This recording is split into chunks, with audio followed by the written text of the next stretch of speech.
Do all religions lead to God? Now, many times when this question is posed, it's more a rhetoric question where you're expected to answer in the affirmative. That's because it's nice to be polite, nice to be respectful in a world where there are multiple faiths. However, I think there is grave injustice here.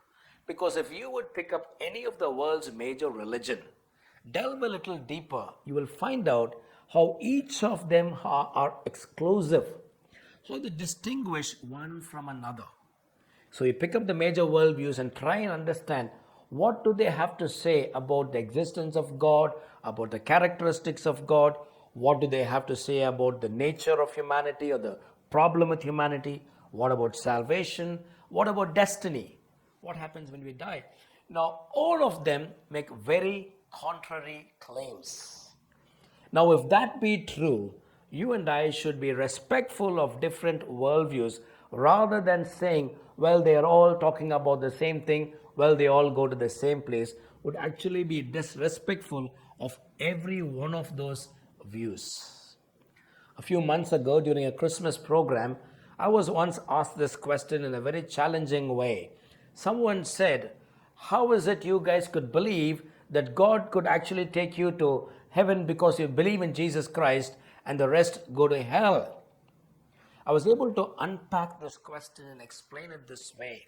I said it is fascinating that someone is not interested in considering the unique claims of Jesus Christ, but on the other hand is very keen to be in heaven, which is heaven because Jesus Christ exists there. At least that's how the Bible describes this for us. Jesus famously said in John's Gospel, chapter 14, he said, I am the way, the truth, and the life.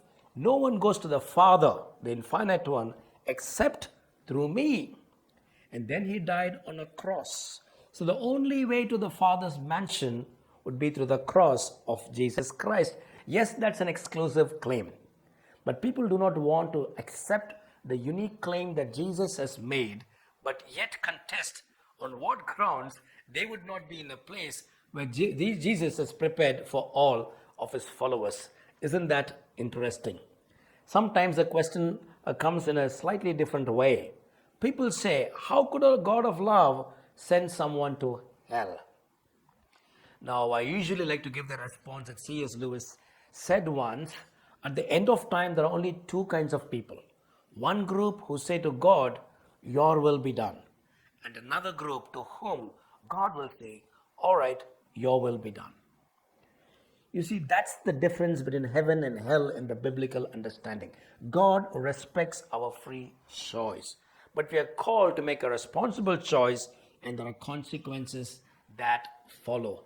And believe me, every major worldview has a different take on destiny. They have a different view of God, they have a different view of how it all culminates, and the Bible has a different take on this.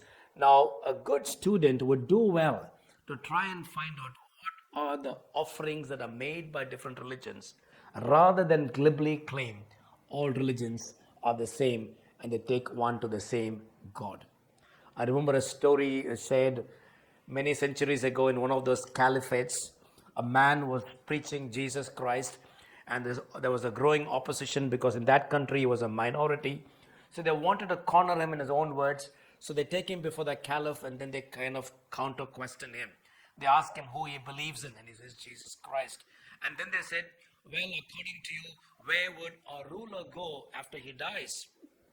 Rather than giving a direct answer, he said, who does a ruler believe in? And then they mentioned the name of the God. And then he said, well, if that's who he believes in, that's where he will go after he dies. Now, there is some wisdom in that answer because every worldview makes different claims, dear friend. So we would do well to find out what are the claims made by Jesus Christ and what does the Bible have to say about heaven and about our existence after death also.